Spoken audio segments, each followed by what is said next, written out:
see, but like I have always said, perfection is boring. Okay, great. I agree. And it's fucking hot here. Yeah, of So course. Please leave your AC on. I also recently stopped wearing the earphones. I think I really originally got them because I thought they looked like a podcaster wears me them. too. Yes. Um, but Maybe then I'll I just really, grab a microphone to hold. yeah, and then I have this microphone, which does make the recordings on my end sound better, but at the same time, no one cares. I don't think people are tuning in to be like, this dude's professional. This dude's got it going on. And also, if I appear to be poor and need things, maybe people will subscribe to my Substack. People very much are over perfection these days. Yeah, Like it's all they're about, fucking sick of it.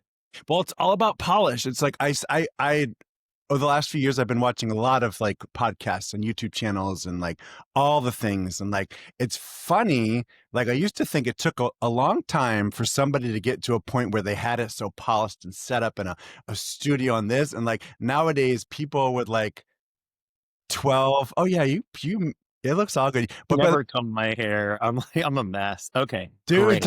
I'm just gonna pretend you're from the beach. You just got there from the beach. But like people nowadays, like they just appear on the internet for like the first day without any followers, all set up and like studio and the equipment. So I feel like it's like you have to like look like you're this huge success to feel like you're a success. But like I know I'm a nobody, I'm a loser. I'm here in my living room with my 3 cats and I have I didn't nothing. realize you live. I forgot you live in San Diego now. Yeah, I moved to I was, San Diego. God, Jesus Lord, like 2+ years ago. yeah, I know. I always associate you with San Francisco. I was there this weekend. Um, yeah, I don't know. I mean, like, where in San Diego are you? Not that I know the city Son well of a enough. bitch. I thought I felt your energy. I I live in North Park in San Diego. So which is like close to everything, downtown, Hillcrest, all the beaches. I'm right in the middle of everything. I guess North Park is sort of hipster town. There's like Okay. breweries and tattoo shops and Chinese food and coffee shops and Oh, I people would have walking liked their to have seen dogs. that. Yeah, I was just like, I think we were in like La Jolla. We just got like a house like right on the beach, Yeah. just to be on the beach. Like take my dog to the beach every morning. I was with my friend and her toddler. Like we just wanted to be on the beach as much as possible, and it was great. I But love that like, so much. Everyone's been like suffering from the heat. Actually, after we do this today, I think I'm going to drive to La Jolla, which is like 20 minutes, 15 minutes for me. I'm going to go swimming. I'm just going to, I need some healing. I need some mother world energy healing. So I'm going to throw myself into the ocean after we talk today. I love it. Yeah, I mean, I get to the beach here like at least once a week, and people, it's crazy. People live in LA and never go to the beach. Yeah. It's like, are you insane? Like, I get, it's I not get that fun. a little bit. I lived in Hawaii for God, good 8 years, and after I was there for a while, after going to the beach like once, twice every day, there'd be times where I wouldn't go to the beach for like weeks, and I was like, "What is wrong?" Or I talked to locals, and they're like, "We haven't been to the beach in 6 months." Yeah, I guess you take it for granted, but like I love just walking up and down on the beach and I take my dog and we throw the frisbee around and like I like going alone. I don't want anyone there to talk to me or I just want to be alone. We're very similar. I go to the beach whenever like it's my place to go when I'm like sad or I'm happy or I need to think about something or I'm overwhelmed, and I like to go there by myself as well. Um, and I'm a huge, I'm a huge chitter chatter. I just can't stop talking when I'm with people. It's just who I am. Like I fill in all the blanks and spaces for the chitter chatter. But when I go to the beach, I just go, Phew, I can finally be still. All right. So Brett Gleason, musician, songwriter, author, um, traffic controller, Super easy to get to the beach from my LA neighborhood. You take the 101 to the 110 to the 10 to the 405 to the 90 and that's it. dog dad. What else have I forgotten? What are you? Who are you? I asked this question to somebody the other day and it seemed so crass, but I was like, who the fuck are you? Who the fuck do you think you are? Who is Brett Gleason? Who the fuck are you? I mean, I'm in the process of becoming. I'm like shedding who I used to be and becoming something new right now. So like it's a tough question to answer, like um I associated myself as a musician for so long And I think I had a lot of ego wrapped up in that. And I feel like I constantly was just like, okay, I have to accomplish something. I have to like hit these landmarks and these benchmarks and play this show and hit that many like downloads or sales or something. And whereas like music is something that's really important to me emotionally and personally. I think that I had a lot of like emotional baggage connected to that. Like, like we all do, like healing childhood trauma through accomplishment and Yeah. through affirmation from other people. So like I think we're kind of chatting at an interesting time because like whereas like if you Google me or look at my social media, you'll be like, oh yeah, he's a musician and like I work at a record label and it's a big part of my life. I think, I mentioned I'm kind of slowing down a little bit and I'm not really playing shows right now. I'm kind of focusing on writing, kind of embracing the fact that like I'm kind of figuring shit out. And I think writing is such a beautiful way to do that. I saw that because I do associate you with, because I think I've been aware of you and followed you and been sort of online friends, acquaintances since like 2010 or something like that. But this is literally the first time we're talking. But I do think of you as like New York City, for some reason, New York City singer songwriter. But I had watched, because now you live in Los Angeles. Yeah, but I do associate you with singer songwriter, musician, New York City, friends with all the cool people in town, like all the Scooter the Forges and like rest in peace, Walt Cessna. Um, Well, first of all, Scooter and I have the same birthday, which is coming up this Wednesday. So be sure to wish him a happy you guys have the birthday. same birthday. We have the I same, fucking yeah, love him so September much. 10th, babe. Yeah, I know. He's the sweetest. Um, it's funny. I was actually at the Getty recently here, which is a great museum, and a shirt of his was on sale at the gift shop, which Was is it so cool. associated with the White Lotus shirt? Because like I know that just I like think it was it's something like that. loaded. Yeah, yeah, Okay, yeah. But I mean, like, yeah, like I'm from New York. I lived in New York my whole life, and like, music was my thing, and so it's kind of exciting and scary, kind of to be like approaching midlife and be like, actually, I'm gonna totally blow it up and do something different, and but yeah, I'm gonna move, and it's like I lived in New York my whole life, and I think I sort of hit a point where I was just like, am I gonna live here forever? Like, is this it? Is this what I'm gonna do forever? yeah. And then same with music. I'm like, is this it? Is this what I'm gonna do forever? And I'd wanted to leave New York and try other stuff.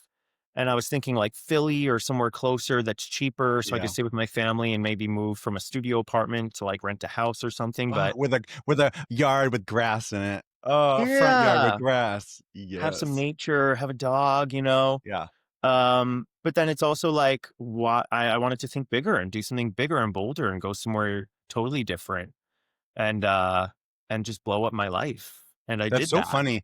To some people, it's so easy just to live in a place and get really content and create your life there and just be happy with it and just build on it. But for myself, in talking about moving, I've moved a lot in my life.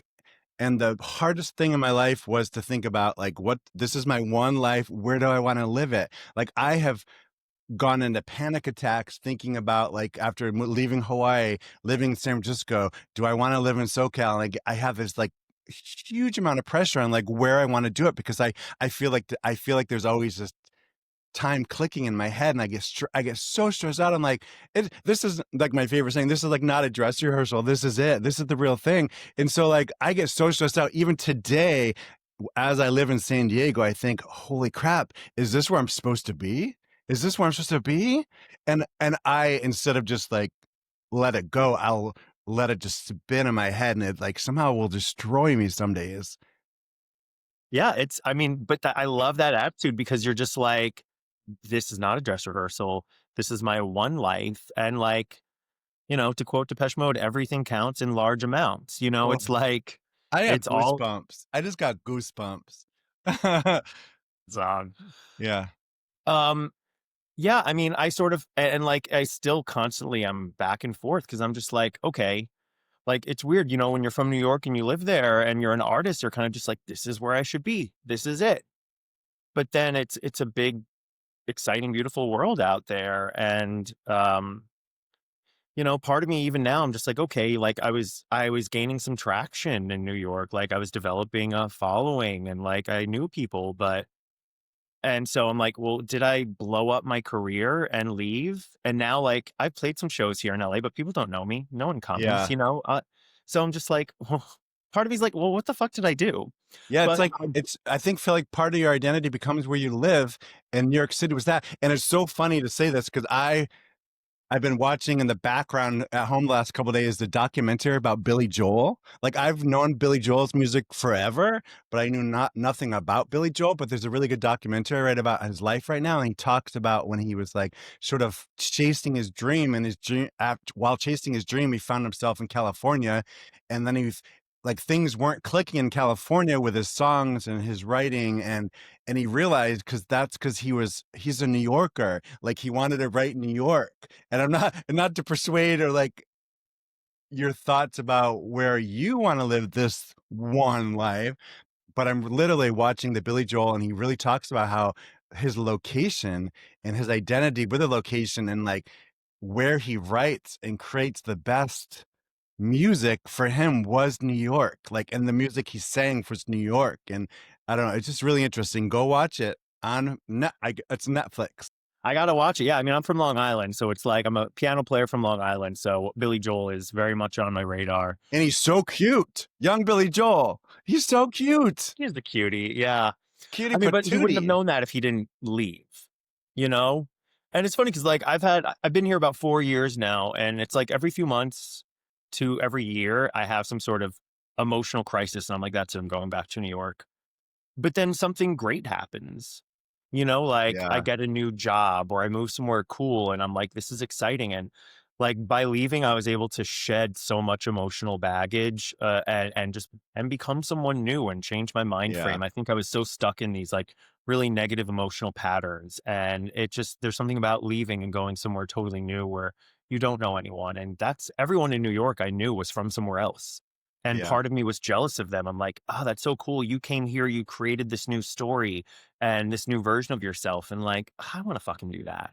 Yeah. So That I does make did. a lot of sense. I know when people travel and when I travel sometimes, like I go to a place where I don't know anybody at all. And I like go to like a gay bar or like place and it's like, none of these faces know me. None of these people, I don't know any of them. They don't know anything about me. Like for a while when I was doing the Accidental Bear blog, like I carried around like, oh, that's Accidental Bear, but no one knew me. And now I'm like Accidental Daddy, Accidental Bear, and I'm none of those things. Um, but I do like the idea of going to a brand new place, brand new city, and walking down the street, and nobody knows a thing about me. Nothing presumed, nothing assumed. I'm just like probably this white trash dude with tattoos from Midwest. That's like who I wanted people to think I am, like a liberal tattooed old man from the Midwest. Yeah, it's funny. I was just listening to this audiobook and they were talking about something called like out of town confidence. They're saying Mm, like, you know, that feeling when you go somewhere and like no one knows you, you're free of all your patterns yeah, and your stories and you could just be anything. And it's like, yeah, like you want to live your life like that, you know? And so like I noticed that like it's funny because you know when I would come to visit LA, I would have that. And so when I moved here, it's like I had that for the first few weeks to yeah. months. Of course, you get bogged down by your patterns and your job and you meet people and you want them to view you a certain way and your ambitions follow you here. And then it's like every few months I have to be like, no, like I still out of town confidence, Brett. Like I'm, you know, I like that. It's like fresh meat confidence as well, sort of like just a different way to put it. Because like when I first moved to San Diego, like you're new, you're also fresh, and so you feel so. It's like people are a little more excited to meet you, and where are you from, and what's your story. And now there's certain bars that we go to here. Like me and my husband will go to. There's a bar called the Loft. We love it. It's like it's considered a dive bar, but it's not a dive bar. It's like a local bar in Hillcrest, and now everybody knows us. You know, they not knows us, but like we're not sure. new. We're not the guys that just moved here. So like I don't know. I'm like, hey guys, remember when we were like really popular 2 years ago, and you wanted to know who I was? Yeah. I don't Yeah. know. There is something about new town, fresh meat, reinventing yourself that is really exciting. That's like with travel too. When I go to a new country, I'm just like, oh my god. Yeah. It's like you're the new guy on the grinder feed and everyone's woofing at you Are or you kidding tapping you me? or I whatever. know that's like the best thing to do. Like the plane touches, even like within the U.S., the plane lands and you just turn your phone off, airplane mode, and you immediately go on Scruff Grinder, and sniffies, and you're like ding ding ding ding ding ding ding. I'm like, And then I'm so ah, popular. I'm somebody. Ugh. Like, I don't have any Anyhow, time to hook up. I just wanted that that's affirmation. all I Thank you wanted. very Yeah, much. that's I what I just wanted some wanted. new guys to tell me I'm hot. I That's do all. that in the morning sometimes. I just turn on my phone, it goes ding ding ding ding, and I don't want to hook up. I just want to feel wanted, and then I just ghost Just want to hit up everybody, and yeah. all the Oh, guys who are still up from the night before doing you math. know what? Since we were talking about the other day, I had no idea, or maybe I did know, but I don't think I remember that you worked also in the music industry. Like, what kind of work do you do in the That's music kind of industry? new. If you want to share, or not share, just leave it out. I just didn't know Everything is. what your how you how your I was going to say how your tip is placed within the music industry. I do advertising at a badass record label. Okay. So I do all their like digital ads on like social media and YouTube and TikTok and Reddit. And then I also, for some of our larger artists, I purchase billboards Oh, in shit. LA and New York and sometimes advertising space. Now I see why, like, because that's everything you do for yourself as like a independent artist. So now when you do it for other people, and you probably see like some of like the funds provided for these huge artists or other artists, and like the opportunities and like the yeses you get compared to maybe like yourself as like a smaller artist and trying to get your name out there. It's like you probably see this very big contrast. It's kind of wild to just Whoa. be like, oh, these are the budgets that like, are, this is a realistic Right. budget. No wonder I didn't have any traction. Whereas like maybe I saved up and worked really hard to have like a 10K budget for my last project. That is, which is a lot of money for me. Right. Yeah, that's a lot of money. It's nothing. And Right. like, I mean, yeah. So, I mean, I'm really grateful that like in my working really hard to market and produce and promote myself, I developed skills that allow me a job that I like a lot. Yeah. But yeah, it definitely opens up your eyes to just be like, oh, you know what? It's not totally my fault. It's not that my music is awful. It's not just that. It's that like it's a really fucking hard industry. But I also I work with artists who are really amazing and love and make really great music. So Right. that's So you're like sort of happy for them. That'd be the worst if like there was an artist that you know is not like worthy or just they're an awful person, but then you also had to like promote and help them with their success. That would be a weird, and but then there'd be like weird professional line. You're like, I am getting a paycheck. I will say you are amazing. yeah. But Cha-ching. it also it also definitely is. I think I was kind of ready to move into writing a little more regardless. Like I was a double major in school, so I did music and writing at the time. But um, I think I was just naturally kind of ready to move more towards writing. It's also a matter of like making music costs a lot of money. It's not even just the marketing budget. Making music Yeah. costs a lot of money. Recording, mixing, mastering, creating music videos, creating content. It's making music in 2025 is about a lot more than just actually making the album. And like it's such a fucking riot. And there It's comes a point at a certain point in your life where you're just like, not only do I not want to do it, but I don't want to continue to hinder my own like life and financial progress. Like, I want to pay off my debt. well, I it's want tricky to. because if it's not rewarding you with like paying the bills, you have to then therefore have to have another income source, and then like there's only so much time, only so much energy one person can have. And then if you're giving all your energy to someone else and you don't have energy about music, then you could just write really sad music about being poor. That'd be hot. Well, and whereas like writing is Writing. cheap. I wake up in the morning an hour before I have to sign into work and I sit at my laptop and I write. Well, After let's talk about Moody. Well, let's talk about Moody and Gay then. Moody and Gay, right? A memoir project, one essay at a time. Is that something that's out to the world yet? Or you're putting it out to the world or something? Moody and Gay. That's the name of the project. I'm like, What are do you we think? supposed It's a to good raise our name, hand right? if that's us? That's me. So yeah, so that name has been like percolating in my mind for a while. I've had a Spotify playlist called Moody and Gay for a long time that has become inactive. It used to just be kind of like gay men who made like alternative or rock music. But that's not really a thing anymore because no one's gay anymore. Everyone's queer or like, or there's really fluid genders. So Right. I'm kind of like, oh, this doesn't really work anymore. But I used to kind of be like, I used to feel very left out because so many of my fellow gay men in the music scene were more doing like pop music or Broadway style stuff, which is totally cool. But I was like, I really want to make a playlist of just guys like myself who are very much out and gay, but making more kind of like aggressive or edgy or dark music. Uh, Moody.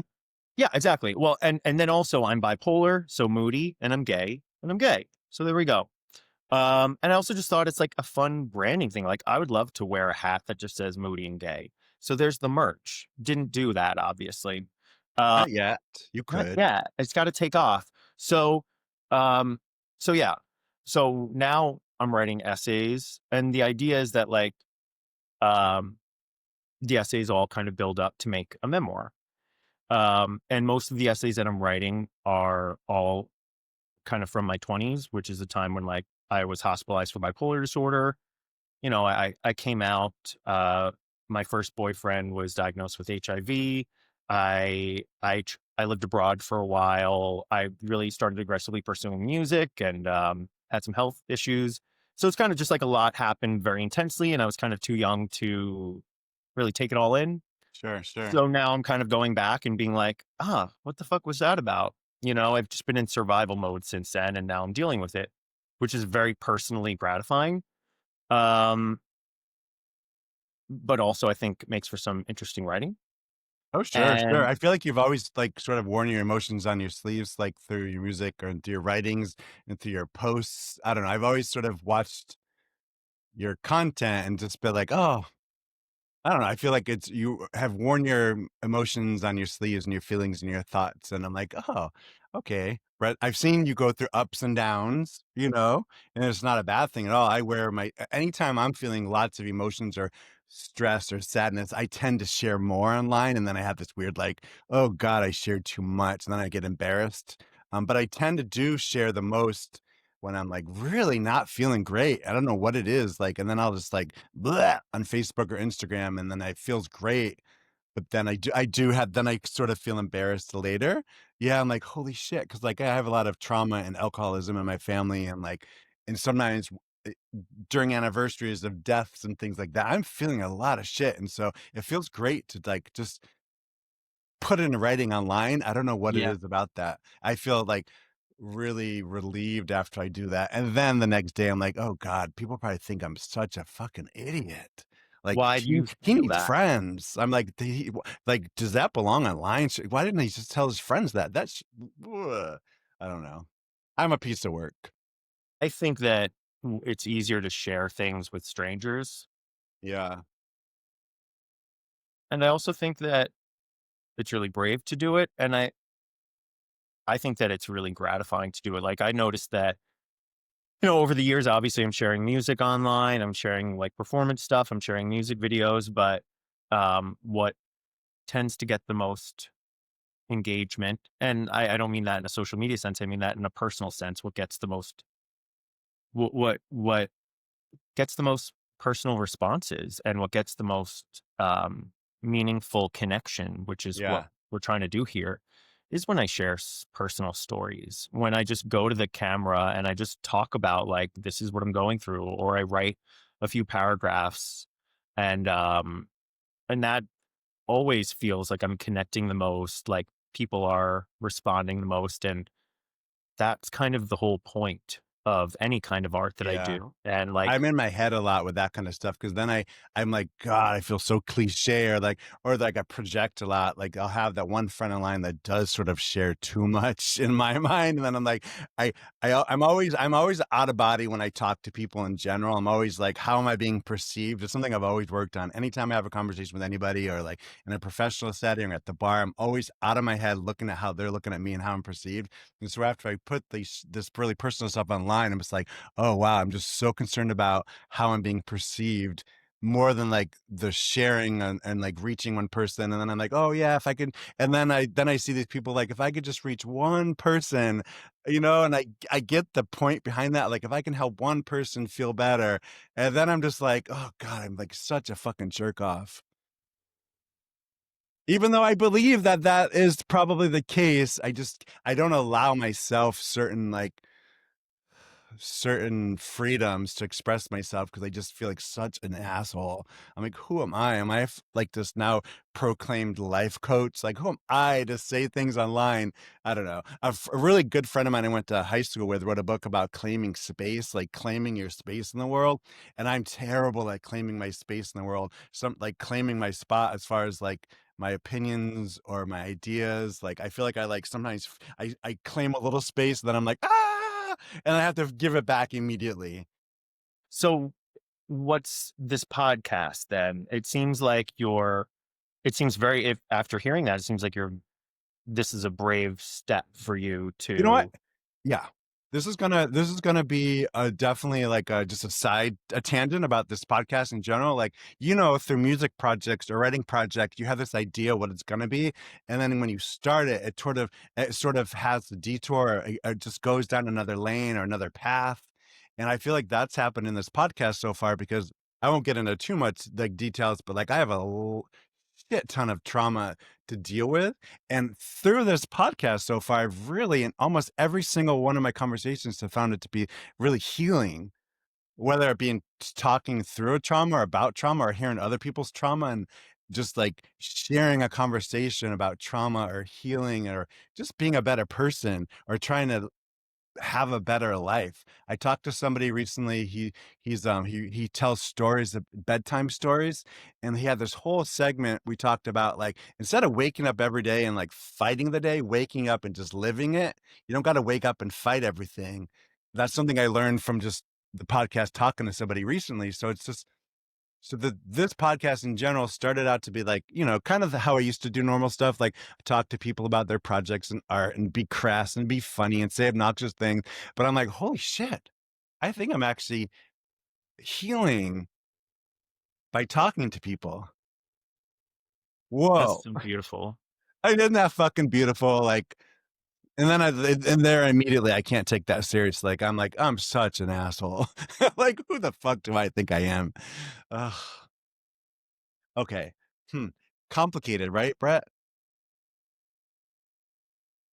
Well, I think that's a really interesting train of thought to kind of go back to. Well, Like, I think about that with music who too, 'cause projects, like you start here and then you're like, there's never a straight path. I mean, like, I'm all for digging into childhood trauma and rewriting our stories.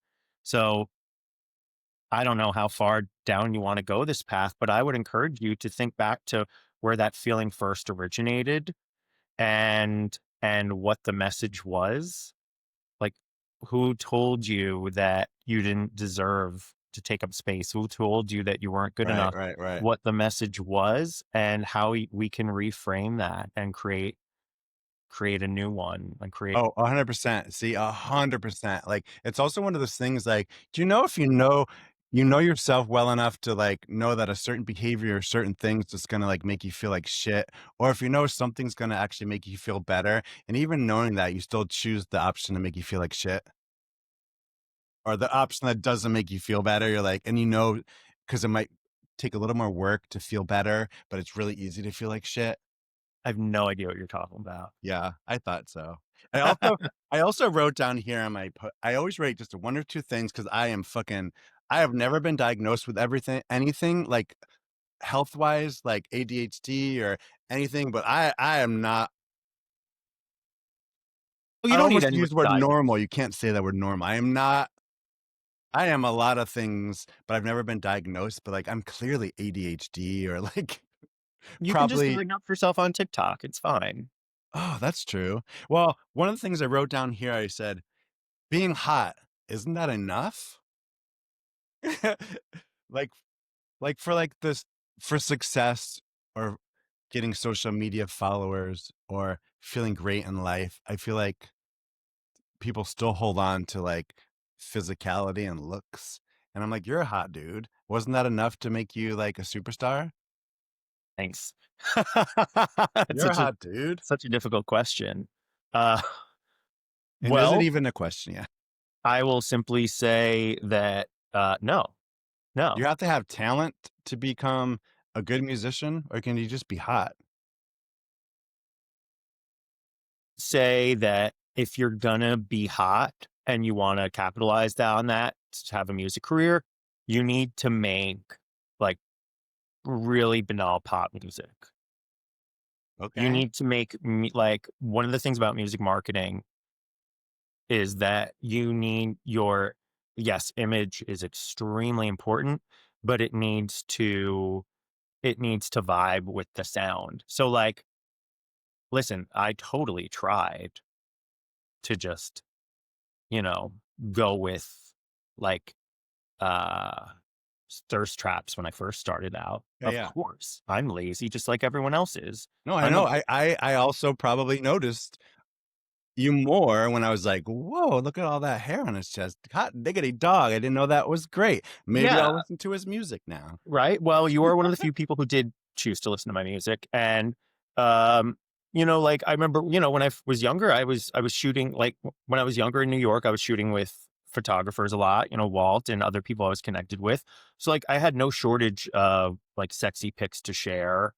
And I definitely leaned into that. And actually, this is an essay that I'm writing about now because I definitely tried exploiting myself, but did so unsuccessfully, which is the most painful thing in the world. Um, I think the thing is that, like, if I were to try, if I wanted to, if I made sexy music, if I made pop music, maybe I could have done that. That said, there's a lot of hot guys out there trying to make sexy music and trying to succeed on that. And most of them don't succeed. And I think that's even sadder than trying to use your body to promote Well, the if they art. get really popular, they probably can get like a residency for the summer in like P-Town or something. If they're really Or they'll hot, do because like they'll look great Broadway on Bears posters. or something, or one of those things. That's usually what happens. They go to Vegas and dance naked. Which is Um, nothing wrong with any of that. there's nothing wrong with any of I that, just but that's question not me. everything. So I feel like sometimes I come off as like an asshole, but I just like to question everything. There's nothing wrong with coming off like an asshole. Yeah, no, that's Be who you popular. are, my friend. Most of my favorite people come off as assholes to the wrong people, but to me, they're fantastic. Whoa. I love that. I love that's freaking deep. But no, it is true. It is true. I follow a lot of assholes online. Please don't Son of spend a much time. bitch. I only Son go of on a bitch. TikTok when I want to post something, and then I get the fuck off of it. You probably have your algorithm full of Tori Amos. I just and like Thank God things that I love Tori Amos. I would things turn my that camera to show her a poster. no things in the world of Tori Amos and sweet things. You probably have guys on nature walks reading poems, and you probably have some cooking shows. You look like you would be vegan, but I don't know if you are vegan. Um, No, but that's my my impression of honest, you. But my TikTok is mostly like astrology and human design stuff because since I moved to LA, I've become very woo woo. yeah, but I do know your love for Tori Amos. Ugh. Okay, fine. We have to show Tori. Wait, Tell me. can we see Oh, her? Okay, my room is very messy and ugly. it's perfect. It was There's her Tori. birthday the other day. Tell So me. she is like a Leo on the cusp of Virgo, but I will Okay. just consider her a Virgo like me. What is your interest with Tori Amos besides being a fantastic singer? Um, What about Tori Amos tickles your she has pickle? so much integrity. She has so much empathy. She has never done a single thing in her career that goes against her authenticity. I love You that. know? I'm a very well aware of Tori Amos, but I don't know too much about her besides just some songs, and I've always thought she's fantastic. Yeah. Um, And but she's fucking crazy and cool. And you meet her and it's just like talking to your best friend immediately. She oh, holds space for her fans. She respects her fans. And she's been making music her entire career. She knocks out albums every 3 years. She doesn't try to follow trends. She's not like mm, desperately trying to stay relevant as she gets older. She just continues to make good music and continues to tour. And continues to just be an amazing piano player, singer, and woman. I think that's amazing. Like people that can like just stay true to their music and like not follow the trend. I mean, following the trend works sometimes. Like country right now, everyone's doing a country album. It's fine. I like to listen to it. But it is probably tricky if like the trend is going this way and you're just gonna stay on your authenticity Yeah. trail. Like, should I sing my song but put on a cowboy hat? I don't think it works. I actually don't think following trends works. I think less and less it works.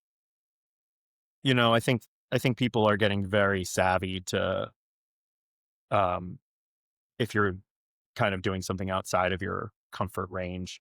We'll see. I feel like the new Lana Del Rey album is going to flop Okay. I still. love, I like saying it in country. Like I don't know much about her, but I love her voice. But I love every time on social media it pops up that she's married to an alligator wrangler or Oh, something like fine that. by that. Fine with that. You know who I really dislike that I'll talk about the country thing All that right. I think it's a good example of? What's his name? The fucking gay guy who doesn't show his face. What you mean, Orville Peck? Yeah. So if you listen, his first album is brilliant. And it's Yeah, just like straight up like kind of sad cowboy music. yeah, yeah. And then he started like really trying to exploit the sexy gay guy thing. Dude, people are gonna get hateful on you for this. I'm not agreeing or And then disagreeing. his albums after that, you notice like once he moved to a major label, he started trying to like exploit the like, no, I'm a gay guy. And first of all his photos started just being like, Yeah. Now, yeah, and all of his songs started being either covers or collaborations with other artists. yeah, like his Willie Nelson song. Yeah. So like, whereas maybe now his music career is shit, but he's in movies. He's hosting things. And it's like, that's Yeah. not a music career. Like, Some people could say he did it right because, like, if that's his goal in general, like, I do agree. Um, I did love his first album, and I have posted about like, okay, I'm done with the mask, but like, he's almost cosplaying. He's like a cosplay character, but it is funny now because he is all about. I mean, I could say that he's attractive, but he is with the mask. Yeah, because there's all those old butt like interview magazines where he was like out naked in the magazines and we could see his face. and you can. You can see his face. I think they're pretty documented, like images of him from Butt Magazine naked and you can see his face. I don't mind because he'll never talk to me. But anyways, okay. That's So yeah, interesting because people authenticity. love him right now. People love him right now. But do they love his music? It doesn't matter. They love him, Yeah, but do they and buy then his they'll love his records? music. Do they go to his shows? Like, does he They have do a go to his music career? shows, I'm sure. I'm not even defending friends that love him, because I just know people worship Orville Peck right now. What do they Orville Peck worship about and him? Chappelle They worship Roan. him and his body. They don't Yeah, worship his art. yeah. Well, What is they it? I mean, think like they this do. depends on what kind of career you want, you He's know? brainwashed you with those pumped up lips. Oh, so gross. I love your honesty, bro. Okay. Give it to me. What's next? Well, there's two things I also Who wrote else do you down. want? Let me drag. Who else can I These drag? These were going to be our warm up questions. Like I've recently gone to Starbucks. These are not important questions. These are Tell just me about Star. I questions. would love to talk I about went to Starbucks. Starbucks recently and I've heard all about their cold foams. And I recently the other day got a Starbucks coffee with some cold foam on it. And I was so disappointed. I thought this was like knockoff whipped cream. It was what is Starbucks cold foam? I'm gonna say it's so popular, it's so on trend. And now when I go to Vons, I see cold foam being sold. Cold foam is the moment. It's like, but I feel like it's knockoff whipped cream. And so I didn't know if you had any ideas about or thoughts about Starbucks cold foam. I have nothing to say about cold foam. I only go into Starbucks if I want to get my dog a pup cup, Okay. or You gotta take a poop. if I'm like somewhere where there's not like a more indie spot available. I do enjoy their nitro, Okay. but I will not get that in Vons or Ralph's because those Starbucks do not have the nitro cold brew. Ugh, The what nitro cold brew is intense. Like, you want to feel your heart jump through your chest. That's the way to do it. All right. Good to Um, know. Good to know. Other Starbucks information, like I'm not a fan of their coffee and espresso, but the blonde roast is better. I find that's better, but some Okay. places don't have that either. I get you. But I like literally was like, I go there sometimes because it's the only place on the way to work if I don't make my coffee that's open at like 4:30 in the Uh, morning. oh, But I recently attempted on their freaking cold brew and I was like, damn, this is so popular. I'm gonna get it. And I was all, this is like knockoff whipped cream. It's just like like I don't know, fluffed up milk or something with a little tint of brown sugar, but it's like you want that sweet boost to come, but it never comes. And so like I was pretty disappointed. I mean, first of all, like whipped cream sounds great. I'm not going to complain about just But I having don't whipped get whipped cream cream in on my coffee, so anything. what was I even thinking? No, I mean, Starbucks, they just have to keep thinking of new ways to sell you the same shit. Yeah, but then now Vaughn's cold foam is in, oat milk is out. I just made that Oat milk is up. always in. I'm a Ralph's man, I gotta say, and I Oh, feel you're bad Ralph. about that because they're Kroger's, and I feel like Kroger is evil. But like Yeah. where I live, there's a Ralph's and a Vons directly across the street from each other, and I've tried both, but like the Vons is they're not very well staffed, they're not very well stocked, whereas like Ralph's always has what I need, and no one's giving me shit about bringing my dog in there. So They should sponsor you, Ralph's. I've never gone to Ralph's, which is so funny because I've always a Vons person because it was like Vons is the same as Safeway that I was familiar with in San Francisco. But I do go to Trader Joe's a lot, and the Trader Joe's is right next to Ralph's, and I'm like, ah, and then I always go into Trader Joe's because I you have should this, check it out. I mean, isn't Vons owned by a bunch of Nazis? probably, I mean, it just sounds like it probably Vons. Vons, I feel like probably they're owned getting by a rid of bunch the of second. Nazis. It like used to be Von, Nazi name, Von insert here. Hüsselbaum. Yeah, and then they were like, "Oh, okay, Nazis aren't in right now." Yeah, it's tricky. I don't Except know. now they are. I go to So Target sometimes and I literally am like, am I not supposed to shop here anymore? all my prescriptions are at the CVS in Target, which is like right down the Oh. street from And me. then one of my coworkers brought in a Chick-fil-A sandwich for lunch the other day, and I was like, I had like PTSD. I was like, and then I just had to let it go. It's like I don't know how to live anymore without giving money to the wrong people. They're all the wrong people. Yeah, my sister and her kids, they like Chick-fil-A, and every time I get on her case, she's like, they stopped giving the money. They stopped doing that. Apparently they stopped, but I don't care. I know it's in their hearts. I love when people say about Chick-fil-A, but their fries are so good. They're like, I don't care that they're anti-LGBTQ, whatever, but the fries are so All good. fries are good. People Come said that to me, on. like literally. I don't care that they're against you and want to suppress you and your happiness in life, but the fries are so good. All right. All right. I have two more topics. Jeez. One question I like to ask everybody, and I think I saw you just turned 40 like in the last year or something. I will be 42 on Wednesday. All right. So no, not I 40 was yet. scrolling through your Instagram and I saw something about turning 40 and I was like, that old son of a bitch. I know, right? Thank goodness, finally. What worries you or what are some of your fears about aging? Rude, Aging. rude Brett, I'm questions like that. 53. I'm 53. So So you can be whatever age you want. I know, but I want to know. I have a ton of fears. All my fears are wrapped around physical thing. Like I hate my skin. I hate that my beard's not bright red anymore. Mine are all physical things. I hate that, like, I sometimes go to the bar now and I'm like, am I the old invisible guy? But those are my stuff. So mine literally all, and also about erections. I still am able to get really Tell great me about your erections. erections. Yeah, work FYI. hard. But I think about future erections. I always want to have an erection, even when I'm like 98. I want to be those old Dude, guys videos that like have some twink sucking me off when I'm 98. Those are the things I worry about. first of all, erections are not a problem. You're like they have pills for that. So, but enough about me, Brett. Okay. What are you worried about aging? You Oh, look great. Are you thank you. sober? Thank you. Mostly. So like I smoke pot fairly California habitually. sober? Huh? California So like sober. I don't drink alcohol. I drink too much coffee. I don't drink alcohol because I get migraines and that affects it. I will say like I've been smoking pot rather habitually like since I was a teenager. I stopped last year for like 9 months. Whoa. I know, and I was really proud of myself. And then I went to New York and I visited my dad and he smokes and then I smoked with him and now I've just been back to smoking every day. And like it's fine, but I'm also kind of just like It's funny because I was Brett? so proud of myself when I wasn't smoking, Yeah, and now I'm just like, should I be ashamed? Eh, yeah, we'll see. But yeah. okay, getting older. Getting older, because everybody's getting older. Like a 23-year-old can tell me what his fears are. A 65 could tell you. Sure. Like I feel like most of my fears are financial. financial. Are you single? Okay. I'm all. I'm like studying your face. I'm like, are you single? I thought you had like an older daddy boyfriend for some reason.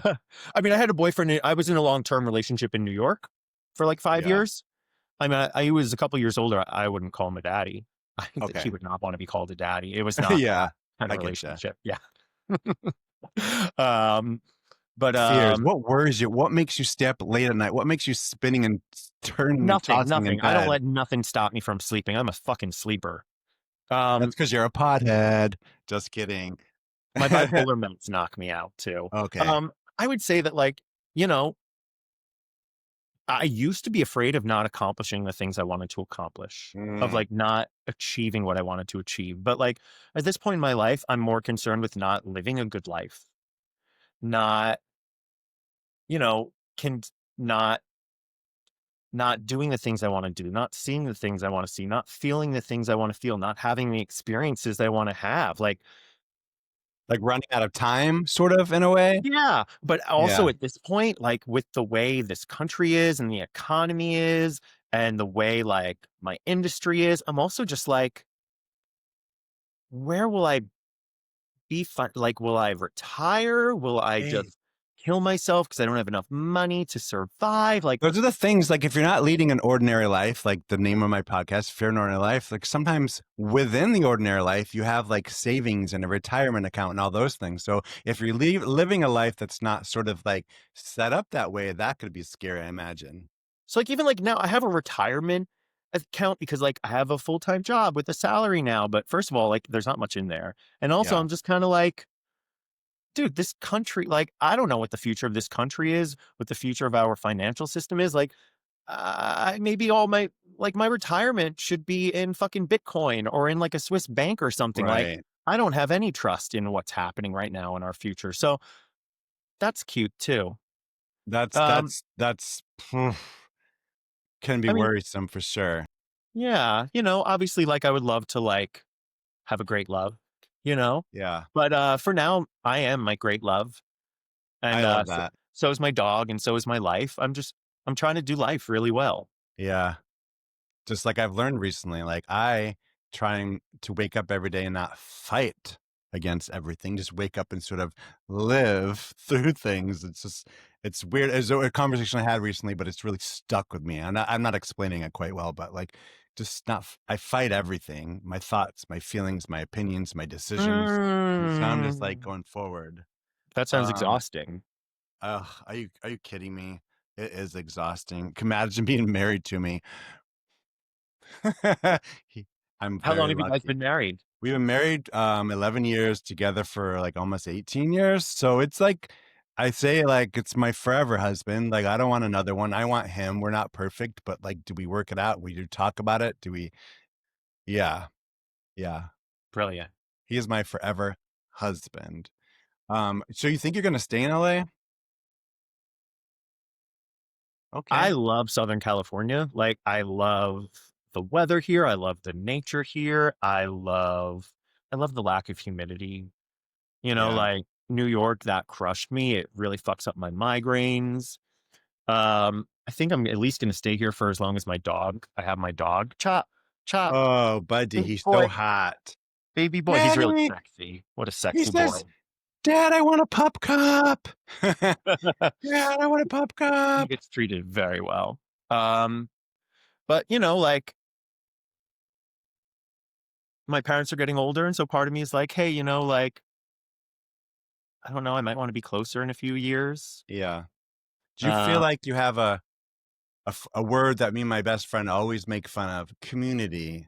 Community of not necessarily like of gay people, but just a community of like dog people, friends, people you can talk to, call in a crisis. Like, More so than I would say that I'm very grateful for the people in my life that I have. I really love the people that I have in my life, and I have a couple really great people that I can tell anything to, and that I know will be there if I need them. I don't know if it adds up to a community. I don't know how many Yeah. people you need for a community. I have a short list, but I've Yeah. always had a short list. I've never been like, Yeah. I'm not a, I'm a one-on-one kind of guy. Yeah. And it's also getting to the point in my life where, like, my best friend's married, has a kid, is pregnant again. Yeah. My other great friend is like in a relationship, has two dogs, and like people are busy, people have lives, people work. I feel like it's so interesting, like my personal take on this right now, and I'm truly discovering this because I've always searched for community. And when you come out and there's so much representation of the LGBT community now more than it was when I was younger, and like so many more people are coming out, athletes are coming out, rock and roll people are coming out. I still have yet to feel like LGBT yay is my community, but what I'm feeling with lately, and this kind of reflects about something I did last night, but like I'm also realizing, I'm 100% gay. I'm a gold star gay, 100% platinum gay, but I'm also realizing I've been forcing like the LGBTQ plus community on me like a shoe that doesn't fit just because I'm gay and like my letter is represented in that. But lately, and this was sort of last night, I'm like, I've all of a sudden starting to realize in this really weird way that like maybe my community or like my scene isn't necessarily the LGBTQ community. That doesn't fit the best. I went to a show last night. I went to go see the Circle Jerks. I went to go see the Gorilla Biscuits and a band called Negative Approach. Like hardcore scene, hardcore band, and I felt like I was at home. Like growing up, I was in all sort of hardcore. I was around punks and drinking beer in the gorges and empty buildings and going to punk rock shows in the Where did you grow basements. up? And I grew up in upstate New York. Oh, And cool. so suicidal tendencies and like the circle jerks and like there's this band, Social Distortion was like who I listened to, grew up with, and like I kind of hid within that community because I was like coming out as gay or being out as gay, but just being the weird punk kid was like sort of easier. And last night, like during the sets from the Circle Jerks, they really was like, fuck Donald Trump, fuck DC, fuck the color of your skin, fuck religion. And all the bands last night had some sort of segment where they said things like that, like, fuck the color of your skin, love everybody, love yourself. And like, I went to the show by myself last night and I was like, had this weird moment of like, these are my people. These are my people. Like, and it wasn't identified as like queer, wasn't part of anything last night, but I mean, except for myself being there, but like I wasn't worried about that. I just was like amongst a bunch of people, and like hardcore screaming angry people is healing for me. But I've coming to the terms through my healing, like maybe I'm trying to force what is considered community onto myself. And I'm like, instead of just being open to what feels good, because last night felt great. Like after I left that show, I like was broed out, hugs, couple buddies that were next to me. It just was like this weird thing. I'm like, this was sort of felt more community to me than going to like Moe's Gay Bar and Grill and watching a drag show down the street. I'm still at 53 trying to figure it out. And I just really am trying to like let it happen instead of like forcing things on me. Yeah. Love that. But it's just Yeah. funny. There's my shirt from the Gorilla Biscuits. Oh, fuck yeah. Oh, that's a great shirt. I don't Love know. it. It just was so fun last night. And Yeah. I mean, that's the I'm, old school punk ethos. yeah, That it is just, punk rock. A lot of newer bands are not like that. And I it's, had to talk yeah. with a friend the other day, like that I work with, because he knows like kind of like old school punk and like just obnoxious hardcore metal. And he's just like, oh fuck yeah, me too. He's like Blink 182. And I really was like, I don't know, I felt like an asshole. And I was like, I had to hate to break it down to you, but Blink 82 is like a boy pop band. And he was so offended Oh, because it's he funny. I like, saw that you follow a band that I work with. Not at my current job, but at my yeah, last job I do freelance with. Do you know the Drowns? oh yes, Yeah, they're fucking awesome. I Yeah, love them. Yeah. they're great. Yeah. It's just But yeah, they always start their last song before every set. They're just like, "We will forever be anti-fascist, anti-Trump, anti blah blah blah blah." They always do a yeah. rant. They're That amazing. They're ooh, good you just gave me friends. goosebumps again. That's Yeah. funny. I'm just an odd creature, and I just have been trying to put on the wrong shoe for a long time. And now at this age, I'm like, maybe I need to live outside the LGBTQ Q plus IQ plus everybody box because I just have been shoving it in there, pounding it. Mm, And it was so funny last night too. Like all the bands, like being there in the audience as the gay guy, like it smelled like a gym locker room. It was like a mosh pit, and it was a turn on to me. But like the bands kept doing this, like all these old straight guys from the circle jerks were like fake jerking off and like shooting their sperm in the crowd. And I'm like, it was just so funny. Everyone was just like, it was so much energy, and I just soaked it up. Yeah, I think music tastes tend to give you more in common than sexuality. I feel like for all of my 20s, I was desperately searching for like a gay community. And it's like, I just felt like everyone else had this great group of gay friends that they would go to Sunday brunch with and go out to bars with. And like, I would kind of tag along and find these groups where I could be a part of it. But I always felt like I was like on the periphery, not quite getting along, always having to hide something from myself, and being like, what am I not like a regular gay guy? And then I started just digging more into the music scene and being like, oh, this is where I belong. But then at the same time being like, oh, I don't quite really belong here though, because I'm gay.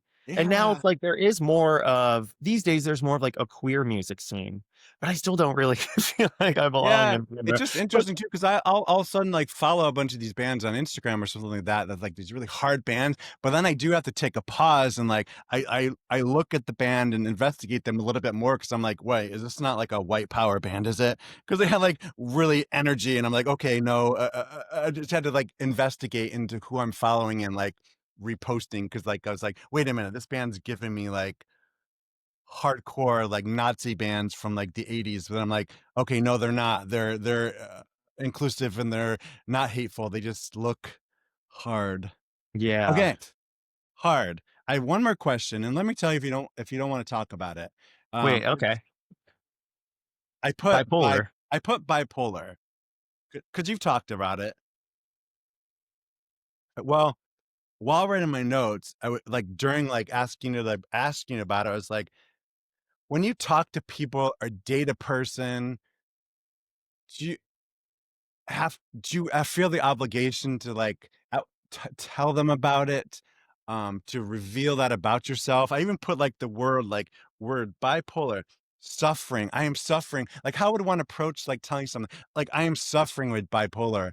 I am dealing with bipolar. Like how I know. I didn't know how you would bridge that with like bringing it up, and if you even felt like you needed to bring it up to somebody, let's say you're on a first date or a second date. Like, and if you want to be like, this is so boring, I don't want to talk about it, but I I mean, think this is fun. I think it could be I helpful. usually do bring it up pretty quickly. Because the other day you had this whole post and I watched it about forgetting bipolar meds, and you were just, I mean, ugh, did Shona bring that up? Well, odds are, But first of all, they're going to see my social media. yeah, So I'd rather have them hear about it from me than go on my social media and see it. yeah, Um, so I usually do bring it up. I mean, like, I don't come out with it unless it's kind of comes up, unless I find there's a way to sort of mention it somewhat. yeah, And also, I don't bring it up unless I like them and I think that I want to see them again. But I'll usually mention it pretty quickly because I want to see how they respond to it. And if they look all weirded out or they're really judgmental about it, then they're out, you know. that's good. Yeah, I just was curious because like if like for hookups or tricks, like you don't, no one needs to know you're bipolar if they want to For suck your sure, dick. for sure. You're like, But by the way, before you suck my dick, I'm bipolar. I know, right? I might not be able to come because I'm on a lot of medication. Oh, so that could come up that way. But damn, we'll try, won't we? We Just will kidding. absolutely try. Yeah, I mean, it's something I talk about a lot. I just it's It's not something you feel it's a obligated. Like, big part of my story, and I, I I try not to bring it up too quick. I have done that in the past right. because for me it gets rid of a lot of the any shame that I've had. Got it. I mean, I remember like I had to take off a semester of school to get hospitalized. I remember I went back and everyone was like, "Hey, where'd you go?" And I was just like, Yeah. "I was in the mental hospital." And everyone was like, "What?" Right. And I'm like, "Okay, maybe that was a bit much." You know, It's like just these we people all have don't those personal things, and definitely sounds like you're like in control of it or handling it. Or see, I'm fumbling words trying to be sensitive, but like we all have our things. Like when I meet somebody, I'm like, "Hey, I have IBS." It's not one of the first things that comes out. Like I have things, you have things. We don't have to divulge. Yeah, for sure. But it's also sometimes it's fun to see how people respond, you know? Yeah. All 'Cause right. I We have are to we are yeah. at that hour point. I've realized no one wants to listen to a podcast that's over an hour or probably over 6 minutes. Let's be real. Who listens to like a full podcast? We could just speed it up. We could just do like Well, it's all about the clips, and I'm trying to start a Substack too. So I'm trying to like, I don't make any money off of anything yet. Like I, even back in the Accidental Bear days, like at most once I was making like $800 a month from the website, which was pretty cool. But I do want to start a Substack where I put out clips, and like if there are people, even if there's 5 or 6 people that are interested in watching the full episode, like I'll have it on Substack, but otherwise it's just clips. for sure. That's my future. No, I think that's great. Hey, can I just ask a quick question? So the Accidental Bear logo, that's the A, and then there's like balls under Yeah, it. yeah. That was something I just fell into on Canva, Canva, playing baby. around one day. I've tried to squash Accidental Bear. I've tried to get away from it. I've tried to change it. Um, and at this point, it's just something that's sort of stuck. Do And you it's like, consider yourself a bear? no, I don't consider I'm nothing. I, I feel yeah. like when it first came out, when I used the name, it was like in my 30s, and all of a sudden, just because of my body type and who I hung out with and my beard, I think I was just automatically a bear in Was San no otter Francisco. back then. No, I was an otter like in high school. I was like Harry. I was like Harry in high school. But then like now I'm at the age where like it's hard to go online without someone calling me daddy. So I'm like, I'm not daddy. I don't have daddy energy. Dude, I fucking get that too. These kids are ridiculous. Yeah. It's just like go to therapy. It's like the daddy stuff. And I'm like, because I mostly get, "Hey daddy." And I'm like, I'm not daddy. If anything, like I've said in other talks, like I have dad energy, like freaking socks and sandals and fanny packs. I mean, that's what every hipster dresses like in Brooklyn too. But I just don't have that aggressive male dominant alpha energy. I just feel like an art fag. I'm like an art fag on the DL, Love it. a bitter, It's my kind of guy. bitter art fag. Brett, so where can people find you, support you? Well, I live in Silver Lake. Just come hang out. Oh, you're gonna just give them your address. Just show up. No, you have to work I'll a be little part face of it. down, ass up, door unlocked. Come to Silver Lake and log into Scruff, and you could find me. Oh, I mean, you can just Google me, Brett Gleason. Instagram, is that your most like I'm on Instagram the engagement? most. I don't post that much. I'm on TikTok. I'm on Instagram. I'm on Facebook. I am on Twitter, but just because I can't stop. I don't really tweet Yeah. much. I have a Blue Sky, but like no one fucking uses Blue Sky. It's trash. Yeah. I also still have a Twitter. Yeah, It's mostly I just can't porn. not. It's I mean, like I still post sometimes just to like yell at people, but that's it. But yeah, just Google me, Brett Gleason. And I do have an Instagram for Moody and Gay that's gonna be Putting gay. launchable. Is that like where you're putting your energy into these days? In Gay thing? The Yeah, Moody but I and haven't gay. really launched anything yet because I'm scared and my mom subscribed to me and I have to politely tell her not to. Yeah. Mom, earmuffs. Yeah, the first essay I'm posting is about like someone paying me to suck my dick. And I'm like, Mom, no. Was that the money you made from mowing that lawn? I bought your birthday present with that, Mom. Yeah. You're So that's it. welcome. Yeah. Yeah. So that's all. All right. Well, Thanks for having me. It was really nice to are you chat with kidding you. me? You're Hit me actually, up when this hit looks me like up when you're in LA. that looks like I'm in glory hole face, but I'm just like saying I don't do this thing. People do the hard thing. No, You're exactly how I thought you were going to be. Exactly. Exactly. In like all the best ways possible. uh You're very grounded and you're very sincere. There's something about you. I just am very attracted to without sound like a pervert.